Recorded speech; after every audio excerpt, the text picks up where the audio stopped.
फिर खुतबे के दरमियान जब एक दफ़ा खुतबा शुरू हो जाए उस खुतबे को खामोशी से सुनना बहुत ज़रूरी है। खुतबे को खामोशी से सुनना बहुत ज़रूरी है। खुतबे के अंदर बातचीत करना तो इजाज़त है ही नहीं। खुतबे के दौरान किसी को ये कह देना कि तुम खामोश हो जाओ, ये भी जायज़ नहीं। अगर आपके साथ कोई बच्चा है और वो बातें कर रहा है या कोई कर रहा है, खुतबे को इतना अटेंटिवली सुनना होता है कि आप उस बच्चे को ये नहीं कह सकते कि भाई ज़रा खामोश हो जाओ, चुप हो जाओ। इसका कुछ हदीस मुबारक मैं आपको सुनाता हूँ। एक हदीस मुबारक में आता है कि जुम्मे के दिन जब इमाम खुतबा दे रहा हो और अगर तुमने अपने साथी यानी कि जो तुम्हारे साथ बैठा है इससे कह दिया कि खामोश रहो तो तुमने खुद एक लग़्व हरकत की।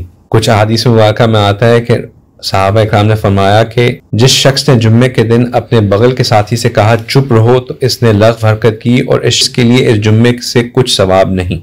एक जगह फरमाया जब तुमने जुम्मे के दिन गुफ्तगू की जबकि इमाम खुतबा दे रहा था तो तुमने एक लग़्व काम किया और अपना अजर ज़ाया कर लिया। इसमें कुछ वाक़यात भी हैं।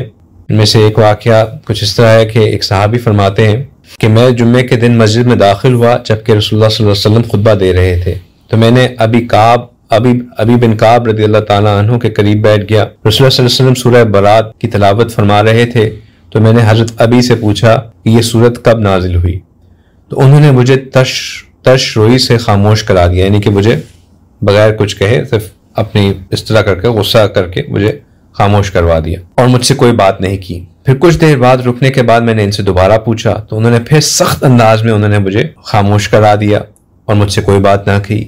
फिर कुछ देर खामोशी के बाद मैंने तीसरी दफ़ा उनसे सवाल किया तो उन्होंने फिर यही तरीके से मुझे खामोश करवा दिया और मुझसे गुफ्तगू नहीं की। फिर जब खुतबा मुकम्मल हुआ, आप सल्लल्लाहु अलैहि वसल्लम ने नमाज पढ़ाई, हमने नमाज ख़त्म कर ली तो मैंने हज़रत अबी से कहा कि मैंने आपसे सवाल पूछा तो आपने मुझे तश रोई यानी कि इस तरह करके आपने मुझसे जो है वो खामोश करा दिया और मुझसे बात नहीं की।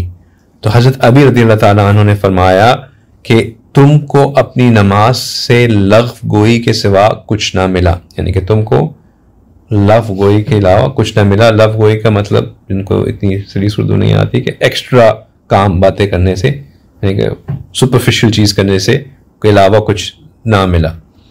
तो साहबी फरमाते हैं कि मैं नबी पाक सल्लल्लाहु अलैहि वसल्लम की खिदमत में हाजिर हुआ और फरमाया कि या रसूलल्लाह, मैं पूरा वाक़या रिपीट किया कि मैं इस तरह हज़रत अबी बिन काब के सराहने बैठा था, ये बात हुई, उन्होंने ये कहा और आखिर में उन्होंने मुझे ये कहा कि तुम्हें अपनी नमाज से कुछ ना मिला। तो आप सल्लल्लाहु अलैहि वसल्लम ने फरमाया कि सदका अबी, कि अबी ने सच कहा।